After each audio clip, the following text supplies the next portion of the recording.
सिर्फ 5 मिनट का मदरसा कुरान और हदीस की रोशनी में 13 रमजानुल मुबारक। नंबर 1, इस्लामी तारीख।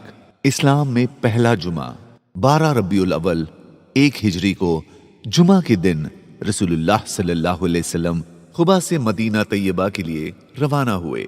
बनी सालिम के घरों तक पहुंचे थे कि जुमा का वक्त हो गया। हुजूर सल्लल्लाहु अलैहि वसल्लम ने उनकी मस्जिद में जुमा की नमाज अदा की। इस्लाम में ये पहली नमाज जुमा थी जिसे आप सल्लल्लाहु अलैहि वसल्लम ने मदीना तैयबा में अदा किया। आप सल्लल्लाहु अलैहि वसल्लम ने खुतबा देते हुए फरमाया, खुदा के सिवा कोई इबादत के लायक नहीं, वो तन्हा है, उसका कोई शरीक नहीं और मोहम्मद सल्लल्लाहु अलैहि वसल्लम उसके बंदे और रसूल हैं। लिहाजा जो कोई खुदा और रसूल की इताअत करेगा वो हिदायत पाएगा और जो उनका हुक्म ना मानेगा वो भटक जाएगा। मुसलमानों, मैं तुम्हें अल्लाह से डरने की वसीयत करता हूं, बेहतरीन वसीयत जो मुसलमान किसी मुसलमान को कर सकता है वो ये है कि उसे आखिरत के लिए आमादा करे और तकवा इख्तियार करने के लिए कहे। लोगों, अल्लाह का जिक्र करो और आइंदा जिंदगी के लिए अमल करो, क्योंकि जो शख्स अपने और खुदा के दरमियान मामले को दुरुस्त कर लेता है, अल्लाह ताला उसके और लोगों के दरमियान मामले को दुरुस्त कर देता है। नंबर 2, अल्लाह की कुदरत। जमीन से पौधा कौन उगाता है? बीज को जमीन के अंदर दबा दिया जाता है। उसका खौल बहुत सख्त होता है। कुछ बीज इतने सख्त होते हैं कि हम उन्हें दांतों से भी तोड़ नहीं सकते, लेकिन यही बीज जब मिट्टी में बो दिया जाता है तो चंद दिनों में एक नाजुक और नरम पौधा उस सख्त बीज को तोड़कर और जमीन को फाड़ कर निकलता है। आखिर उस सख्त खौल को कौन तोड़ता है और जमीन से पौधा कौन निकालता है? कुरान पाक में है, यकीनन अल्लाह ही बीजों और गुठलियों को तोड़ता है। नंबर 3, एक फर्ज के बारे में, वादे को पूरा करना। अल्लाह ताला फरमाता है, और तुम वादे को पूरा करो, यकीनन वादे के बारे में तुमसे पूछा जाएगा। फायदा, वादा कर लेने के बाद उसको पूरा करना वाजिब है। नंबर 4, एक सुन्नत के बारे में, रुकू में सुभान रब्बियल अजीम पढ़ना। हजरत हुज़ैफा रजी अल्लाह अन्हु फरमाते हैं कि मैंने रसूलुल्लाह सल्लल्लाहु अलैहि वसल्लम को रुकू में 3 मर्तबा सुभान रब्बियल अजीम पढ़ते हुए सुना। नंबर 5, एक अहम अमल की फजीलत, आखिर रात में इबादत करना।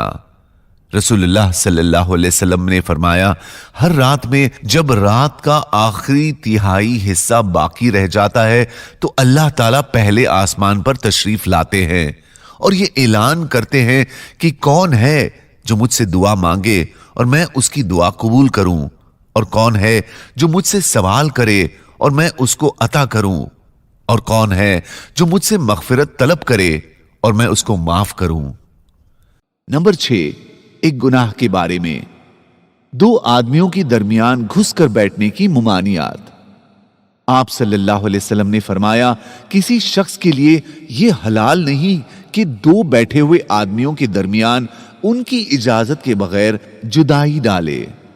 फायदा, चूंकि 2 आदमियों के दरमियान घुसकर बैठना उनकी तकलीफ का सबब होता है, इसलिए ऐसा करने से बचना चाहिए। नंबर 7, दुनिया के बारे में, जरूरतमंद शख्स। रसूलुल्लाह सल्लल्लाहु अलैहि वसल्लम ने फरमाया, जो शख्स भूखा या मोहताज हो और लोगों से अपनी हालत को छुपाए तो अल्लाह ताला पर उसका यह हक साबित हो जाता है कि वो उसको हलाल तरीके पर 1 साल की रोजी का इंतजाम कर दे। नंबर 8, आखिरत के बारे में, जन्नत के फल आपस में मिलते जुलते होंगे। अल्लाह ताला फरमाते हैं, जब कभी उन यानी अहले जन्नत को उन बागात में से कोई फल खाने के लिए दिया जाएगा तो वो कहेंगे, ये तो वही है जो हमें पहले भी दिया गया था। फायदा, जन्नत के फल देखने में एक जैसे होंगे लेकिन मजा सबका अलग अलग होगा। नंबर 9, तिब्बे नबवी से इलाज, 3 सांस में पीने का फायदा।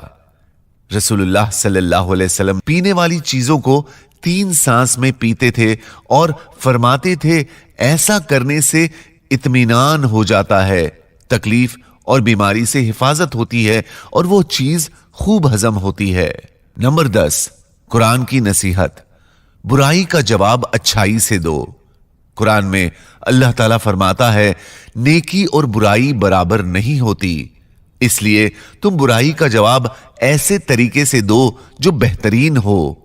नतीजा यह होगा कि तुझमें और जिसमें दुश्मनी थी वो देखते ही देखते तुम्हारा जिगरी दोस्त बन जाएगा। जज़ाकल्लाह।